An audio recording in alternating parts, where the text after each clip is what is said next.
Kalau mereka orang-orang yang bukan pribumi Indonesia menganggap kita pribumi Indonesia adalah sebagai budak-budak mereka. Berani nggak tes DNA? Berani nggak tes DNA? Berani nggak tes DNA?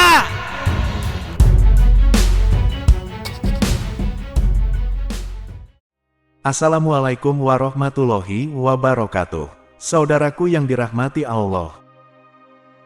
Setelah sekian lama polemik nasab Ba'alawi menjadi perbincangan dan pembahasan banyak kalangan, terutama mereka yang berusaha membela atau bisa dikatakan berada di pihak Ba'alawi, dengan segala daya dan upayanya berusaha mempertahankan eksistensi nasab Ba'alawi.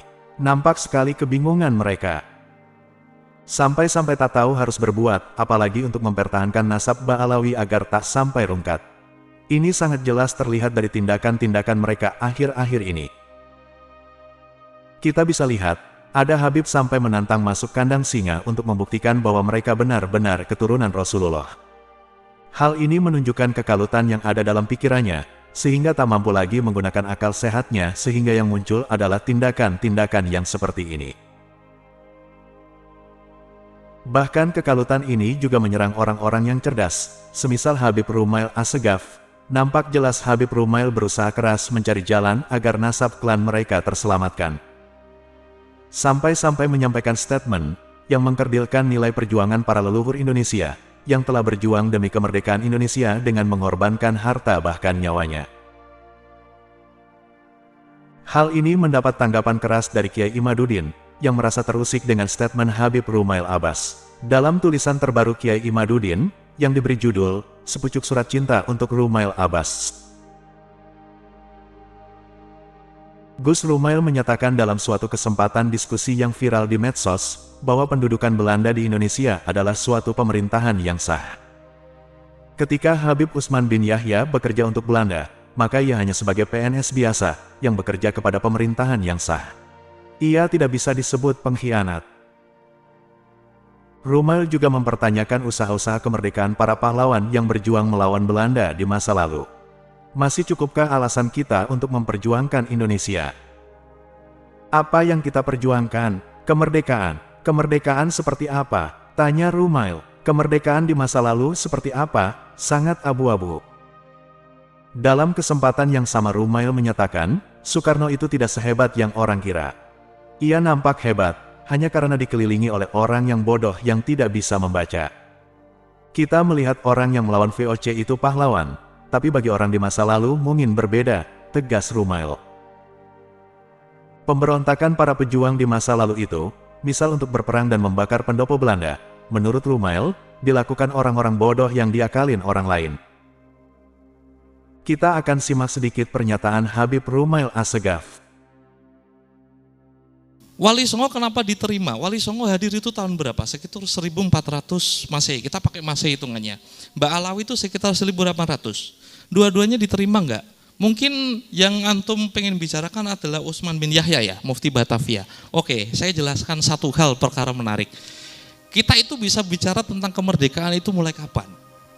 Isu-isu tentang kemerdekaan, pembebasan itu kira-kira matang itu di hari apa atau di tahun apa?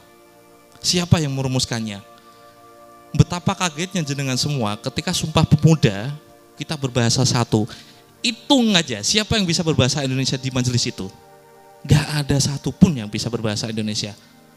Sumpah Pemuda 1928. Ketika kita bersepakat berbahasa satu.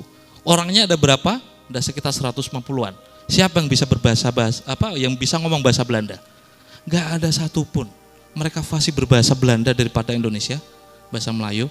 Maksud saya ketika jenengan memakai kacamata kemerdekaan dan nasionalisme dalam sudut pandang di zaman sekarang yang sangat matang, akan menzalimi orang-orang di masa lalu. Sampai sekarang itu saya masih meyakini Kenil ya, yang dianggap oleh orang-orang kita sebagai pengkhianat itu bukan 100% pengkhianat. Kalau boleh jujur ya, seharusnya Papua itu tidak boleh kita miliki. Karena yang berhak kita miliki adalah jajahan dari Belanda dan sekutu. Papua yang jajah siapa? Kalau boleh jujur juga, 1945 ketika kita memerdekakan diri dari peristiwa Rengas Dengklok yang agak konyol itu, kita sah sebagai negara yang merdeka enggak? Belanda kan mengakui baru-baru aja. Hukum yang kita pakai apa? Hukum internasional, siapa yang kalah berarti tempat itu menjadi secara administratif menjadi miliknya sekutu kan. Kita kan seharusnya masih menjadi jajahan sekutu waktu itu. Terus kita mendeklarasikan diri. Dari kacamata fikih aja, ada pemerintahan yang sah. Sah dari sudut pandang mana? Dari sudut pandang hukum internasional. Siapa negara yang sah? Otoritas di masa lalu di Nusantara, Hindia Belanda yang sah. Kira-kira siapa? Tadi Mas yang nanya mana? Oke. Belanda atau Indonesia pemerintahan yang sah di masa lalu? Yang sah, pemerintahan yang sah di masa lalu itu Belanda atau lain? Belanda, oke, sah ya. Ketika orang bekerja pada pemerintahan yang sah, itu sebagai PNS biasa atau itu pengkhianat kira-kira? Tinggal dari mana sudut pandang Anda melihatnya itu. Bagi saya Kenil itu ya tentara nasionalis PNS biasa. Habib Utsman bin Yahya itu ya PNS biasa. Masih cukupkah alasan kita untuk memperjuangkan Indonesia? Apa yang kita perjuangkan? Kemerdekaan. Kemerdekaan seperti apa? Saya itu punya pendapat yang cukup buruk sebagai sejarawan. Saya ngerasa Soekarno itu tidak keren-keren amat. Dia itu dikelilingi oleh orang bodoh yang nggak bisa membaca aja itu. Dia bisa berorasi dengan baik gitu. Itu pendapat konyol sebenarnya. Tapi kan itu bisa dibuktikan. Berapa orang yang bisa membaca di waktu itu?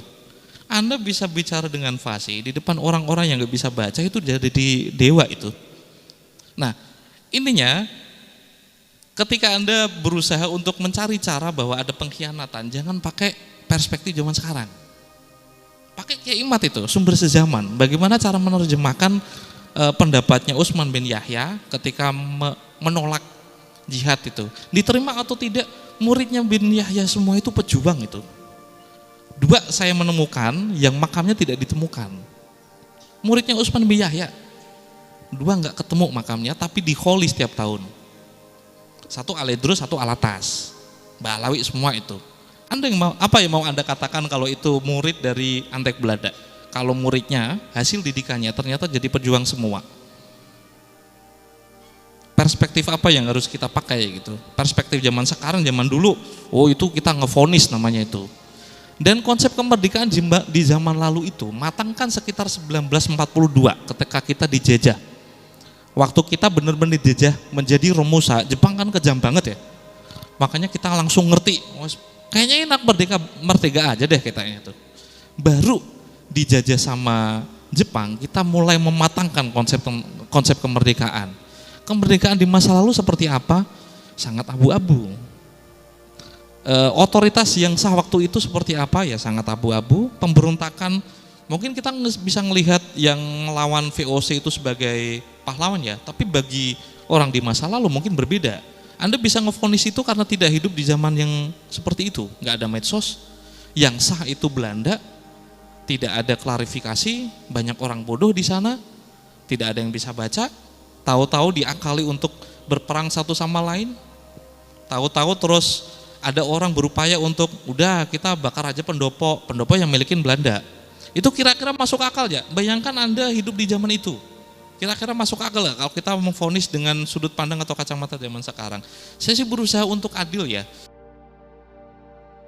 Itulah paradigma berpikir Rumail Abbas dalam memandang bangsa Indonesia dan para pahlawannya di masa lalu. Pandangan seorang keturunan imigran Yaman. Dalam suatu waktu, ia menegaskan kepada penulis bahwa ia berasal dari sebuah klan di Yaman. Ketika mendengar ungkapan-ungkapan Rumail itu, penulis bertanya dalam hati, apakah paradigma berpikir seperti itulah yang dimiliki keturunan imigran Yaman hari ini, atau yang hanya paradigma berpikir kebanyakan imigran Yaman di masa penjajahan? Yang sisa-sisa paradigma berpikir itu masih diwarisi, diantaranya oleh Rumail, semoga semuanya salah. Karena kalau tidak, hari ini, mereka akan menghadapi penulis dan seluruh putra-putri Indonesia, dari Sabang sampai Merauke. Karena bagi kami, Indonesia ini adalah tanah pusaka. Tanah warisan leluhur, yang telah dijaga dan dirawat dengan cinta, untuk mereka para leluhur di masa lalu, dan untuk keturunannya kami di hari ini. Kiai Imaduddin melanjutkan, wahai saudaraku, engkau katakan, pemerintahan Belanda ketika merampas tanah kami adalah pemerintahan yang sah. Jika rumahmu dirampas orang lain, lalu ia menguasai rumahmu, apakah ia lalu menjadi pemilik yang sah? Bagi perampas itu, dan antek-anteknya yang mendapat bagian harta dari rumah rampasan itu. Mungkin akan mengatakan itu sah, tapi tidak bagi dirimu pemilik rumah itu. Perampas itu adalah orang zalim yang wajib diusir dan dilawan, bila perlu dibunuh. Pemilik rumah Indonesia ini adalah kami, wahai saudaraku. Kami nyatakan sekeras-kerasnya pernyataan, bahwa pemerintahan Belanda dan penjajah lainnya adalah tidak sah. Wajib diperangi, wajib diusir. Dan semua orang yang membela dan membantu Belanda ketika itu adalah pengkhianat, apapun alasannya. Dan yang dilakukan oleh leluhur kami di masa lalu, adalah perjuangan yang sah. Mereka membakar pendopo Belanda itu tidak berdosa, dan mendapat pahala yang tiada taraf. Yang dilakukan leluhur kami di Surabaya, membunuh Malabi adalah jihad, berpahala surga. Dan itu pula yang akan kami lakukan. Jika hari ini, atau masa yang akan datang, ada orang-orang yang akan mengusik keindonesiaan kami. Kami putra-putri Indonesia, dari Sabang sampai Merauke, tidak akan tinggal diam. Ini janji kami. Untuk semua itu, kami akan korbankan apapun sebagaimana leluhur kami mengorbankan segalanya untuk kami hari ini. Seperti engkau mewarisi paradigma berpikirmu seperti di atas, begitu juga kami, mewarisi jiwa ksatria leluhur kami itu.